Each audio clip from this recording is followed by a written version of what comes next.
শুধু দর্শক বন্ধু, আপনারা দেখছেন একে নিউজ বাংলা। ভারতবর্ষের যে সরকারটা চলছে এবং পশ্চিমবঙ্গে যে সরকারটা চলছে, সেটা যে সংখ্যালঘু মুসলিম বিরোধী, সেটা দিনের আলোর মতো পরিষ্কার হয়ে গিয়েছে।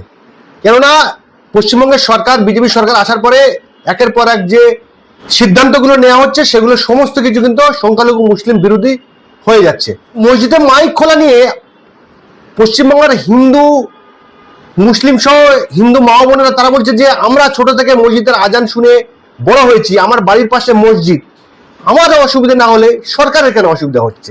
আরেকদিকে আমরা দেখতে পাচ্ছি যে আমাদের যে ইমাম মুয়াজ্জিন, যাদেরকে আমরা ধর্মগুরু বলে সম্মান করি, তারা যখন কোনো ধর্মীয় সভায় বক্তব্য দেয়, 700 ফুট নিচে আসমান জমিন আদম থেকে শুরু করে এহকাল পরকাল সমস্ত কিছু বলেন, কিন্তু তারা সংবিধান সম্বন্ধে, দেশের আইন কানুন সম্বন্ধে অনেকটা জানে না। তাদেরকে যখনই কোনো প্রশাসনের মানুষ ডাকে চলে যায়, আবার যাওয়ার পরে বলেন যে আমরা সেই জায়গায় গিয়ে অপমান বোধ করছি বা অপমান হয়েছি। মসজিদের ইমাম মুয়াজ্জিন আমরা মাইনে দিলেও তাদেরকে আমরা সম্মান করি, মুয়াজ্জিন সাহেব, ইমাম সাহেব বলে ডাকি। এই সম্মানটা আমরা তাদেরকে করি।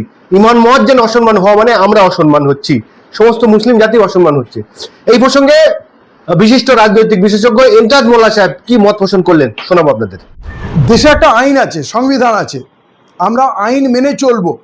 কিন্তু আইনের বাইরে গিয়ে যদি পুলিশ কোনো বাড়াবাড়ি করে, তাহলে আমরা কিন্তু আইন মেনে চলবো, পুলিশের কথাই চলবে না। এমনকি মুখ্যমন্ত্রীও যদি আইনি বিরোধী কোনো কথা বলে, আমরা কিন্তু সেটা শুনতে বাধ্য নই।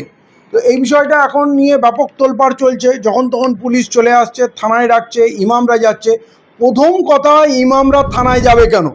কাউকে ডাকতে হলে অফিসিয়াল নোটিশ দিতে হবে, চিঠি দিতে হবে যে এই পারপাসে থানায় ডাকা হচ্ছে। তাহলে মসজিদ কমিটি আছে, মসজিদ কমিটি ডাকা যাবে। আর যদি বলে যে মাইক খুলে দিতে হবে, সেটাও লিখিত নোটিশ দিতে হবে।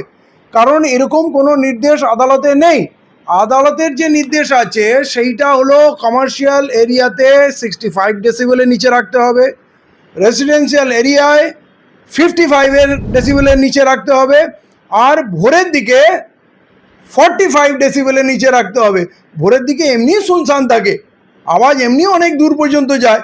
তো এইটুকু যদি মানুষকে জানিয়ে দেওয়া হয়, আমার মনে হয় সবাই মেনে নেবে, কেউ আপত্তি করবে না।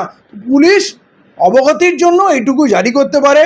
আর মসজিদ কমিটিগুলোকে বলবো ওই মেশিনের সঙ্গে, লাউডস্পিকারের সঙ্গে ডেসিবেল মিটার ফিক্স করে নিক, তাতে ওরা নিজেরাই বুঝতে পারবে কত ডেসিবেলে আওয়াজটা হচ্ছে।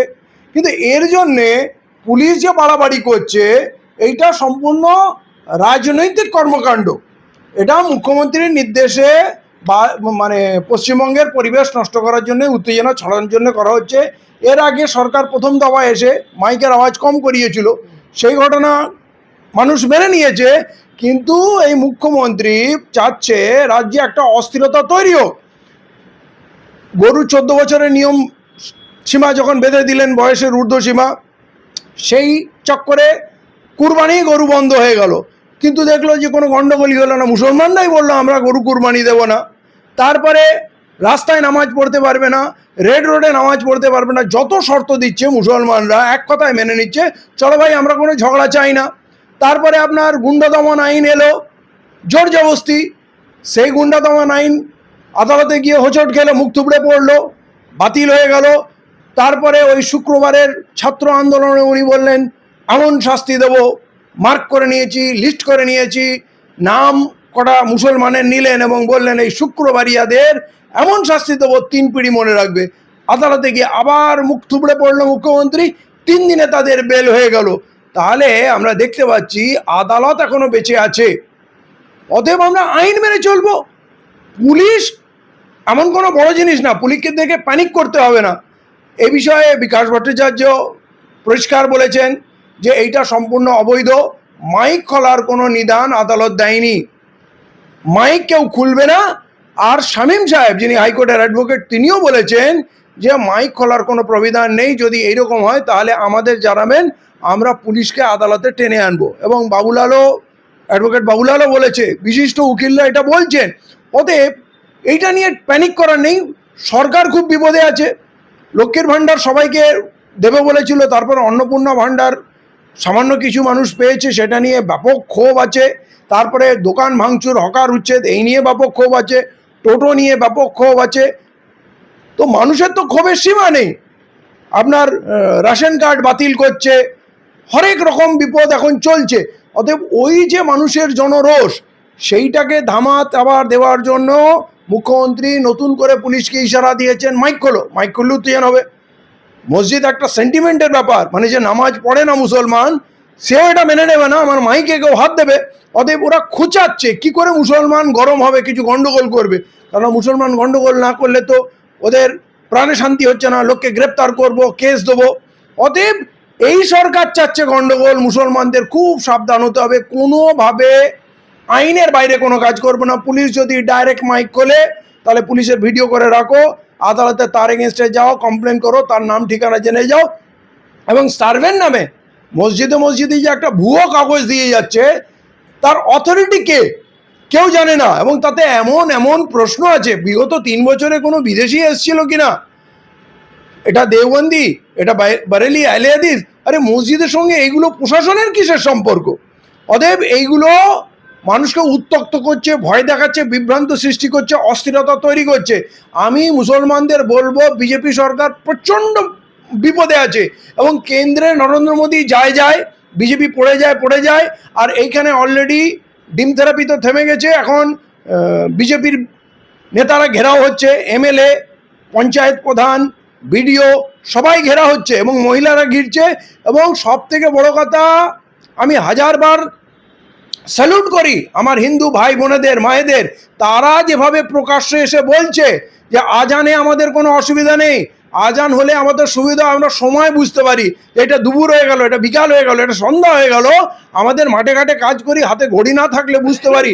আর আজানে আমাদের কোনো আপত্তি নেই, আমাদের যেমন মন্দিরে ঘন্টা হয়, আমাদের যেমন কীর্তন হয়, মুসলমানদের হবে এবং তারা সমর্থন দিচ্ছে। আমার মনে হয় শুভেন্দু অধিকারী আরেকবার মুখ পোড়ালেন গরু কোরবানি বন্ধ করিয়ে, যেভাবে উনি হিন্দুদের রোষানলে পড়েছেন, আজান বন্ধ করার চেষ্টা, মাইক খোলার চেষ্টা, তাতে প্রতিবাদে হিন্দু মা বোনেরা ভাইয়েরা যেভাবে প্রতিবাদে নেমেছে, আমার মনে হয় মুসলমানদের এইটা নিয়ে পথে নামা, আন্দোলন করা, এইসব কিছু করার দরকার নেই। আসলে এই শুভেন্দু অধিকারীর সরকার চাইছে আমরা প্রতিবাদী হবো, ওদিক থেকে হিন্দুরা নামবে, হিন্দুদের এক গ্রুপ তো নেমেই গেছে, এদিক থেকে মুসলমানরা নামবে, কন্টেস্ট এটাই হবে, আলোচনা এটাই হবে। মূল সমস্যা যে বাংলাকে এই 3 মাসে যে ধ্বংস করেছে, জীবন জীবিকা ধ্বংস করেছে, যে আতঙ্ক তৈরি হয়েছে, সেটার থেকে নজর ঘোরানোর এইটা পরিকল্পনা। অতএব মুসলমানরা আইনি পথে হাঁটুক, কোনোভাবেই পথে নামবে না, কোনো আন্দোলনে যাবে না, একটু ধৈর্য ধরুক, এই সরকার হোঁচট খেয়ে মুখ থুবড়ে পড়বে। ইমাম সাহেবদের যখন বিভিন্ন থানাতে ডাকছে, ইমাম সাহেবরা তো অ্যাকচুয়ালি কর্মচারী, আমরা সম্মান করে ইমাম বা মুয়াজ্জিন বলি, সেই তাদেরকে ডাকা হচ্ছে থানাতে, এবং তারা যখন মিটিং থেকে বেরিয়ে আসে, তারা বলছে আমরা অপমান বোধ করছি। তাহলে আমাদের ইমাম মুয়াজ্জিনকে অপমান করা মানে সমস্ত মুসলিম সমাজকে অপমান করা। এই ইমাম মুয়াজ্জিনরা থানায় যাচ্ছে না, তাদের উদ্দেশ্যে কি বার্তা দেবে? ইমামরা যেন কখনোই থানায় না যায়। থানায় কাদের ডেকে পাঠায় বলেন তো? যার বিরুদ্ধে কোনো কমপ্লেন হয়, কেস হয়, কোনো অপরাধ করে। থানা কি কোনো সম্মানীয় জায়গা? আজ ইমাম সাহেবরা বলেছে আমাদের সম্মান করা হয়নি। তো আপনাদের যখন ওই পুজোর আগে দেখবেন, পুজোর আগে শান্তি রক্ষার জন্য সরস্বতী পূজায়, দুর্গা পূজায় ইমামদের ডাকা হবে মিটিং, যেন মনে হচ্ছে সব অশান্তি ইমামরা করে। ইমামরা কখনোই থানায় যাবে না, ইমামদের থানা যাওয়ার কাজ না। যদি এইসব পলিটিক্যাল, আমরা তো বহু বছর ধরে দেখছি পলিটিক্যাল পার্টির নেতাদের ডাকা হয়, ক্লাবকে ডাকা হয় এলাকায় শান্তি রক্ষার জন্য, মসজিদের ইমামকে কেন ডাকা হবে? মসজিদের ইমামরা কি কোনো অশান্তিমূলক কাজে লিপ্ত থাকে? তাহলে এটা অ্যাকচুয়ালি ইমামদের হেনস্থা, অপমান করার জন্যই ডাকা হয়। যে থানার ওসি ডাকছে, ইমাম ছুটে ছুটে যাচ্ছে, এটা আমি মনে করি এটাই যথেষ্ট অপমানকর। আপনারা থানায় যাচ্ছেন, আপনারা থানায় কেন যাবেন? আপনারা থানায় যাবেন না। যদি প্রশাসনিক কোনো ব্যাপার থাকে, মসজিদ কমিটি আছে, তার সেক্রেটারি প্রেসিডেন্ট আছে, তারা যাবে এবং তারাও যাবে। থানা যদি কোনো চিঠি পাঠায় তখনই যাবে, এমনি ফোন করে বলে দিল। আপনারা যদি যখন তখন থানায় চলে যান, তাহলে তো আপনাদেরকে পুলিশ খারাপ নজরেই দেখবে, যে এদের কোনো মান সম্মান নেই, এদের একটা ডাকলেই চলে যায়। আবার কিছু কিছু ইমাম মহাজেন দেখেছি, ওই প্রশাসনিক মিটিংয়ের নামে থানায় ডেকে ওই লুটতরাজের টাকা, থানায় তো সরকার কোনো টাকা দেয় না যে ইমামরা আসছে খাওয়াবে, ওরা যে ওই রাস্তায় গাড়ির টাকা, দোকানের টাকা, সবজিওয়ালার টাকা যে তোলাবাজি করে, সেই টাকা দিয়ে ইমাম মুয়াজ্জিনদের ওই বিস্কুট আর চা খাওয়ায়। আর এই চা খেয়ে ইমাম সাহেবরা গদগদ হয়ে যায়, হ্যাঁ ভাবছি এটা খুব সম্মানের ব্যাপার। আমরা যাচ্ছি, ওসি আমাদের বসিয়ে চা খাওয়াচ্ছে, এটা যে খুব খারাপ কাজ। ওই তোলাবাজির টাকায় আপনারা চা খাবেন, বিস্কুট খাবেন, থানায় গিয়ে বসবেন। ইমামের থানায় যাওয়াটাই আমি মনে করি আপত্তিকর। কোনো অবস্থাতে আপনারা যাবেন না।